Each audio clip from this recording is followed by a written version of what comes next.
ஒரு அமைதியான கிராமத்தில் ஒரு சிறிய வீடு இருந்தது. அந்த வீட்டின் சமையலறை எப்போதும் வெப்பமும் அன்பும் நிறைந்த இடமாக இருக்கும். அந்த வீட்டில் வயதான பாட்டி ஒருவர் வாழ்ந்தார். ஒவ்வொரு காலையிலும் சூரியன் உதயமாகும் முன்பே அவள் எழுந்து விடுவார். அந்த காலை சமையலறை மிகவும் அமைதியாக இருந்தது. ஜன்னல் வழியாக மெல்லிய காலை ஒளி உள்ளே வந்தது. பாட்டி மெதுவாக அரிசி மற்றும் உளுந்தை ஒரு பாத்திரத்தில் எடுத்தார். அவற்றை தண்ணீரில் நன்கு கழுவி கல் அரைக்கும் முரலின் அருகே வைத்தார். பாட்டியின் பழைய கல் அரைக்கும் முரல் பல வருடங்களாக அவருடன் இருந்தது. அந்த கல் மென்மையாக இருந்தது, ஏனெனில் அது பல ஆண்டுகளாக தினமும் பயன்படுத்தப்பட்டு வந்தது. பாட்டி அந்த உரலுக்குள் நனைத்த அரிசி மற்றும் உளுந்தை போட்டார். பிறகு அவர் மெதுவாக உரலை சுற்ற ஆரம்பித்தார்.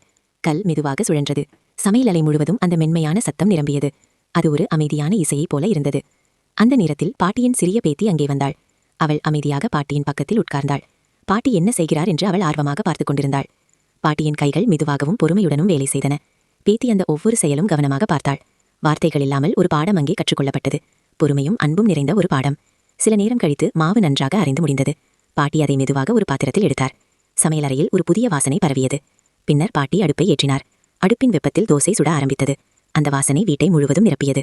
பேத்தி பாட்டியை பார்த்து மெதுவாக சிரித்தாள்.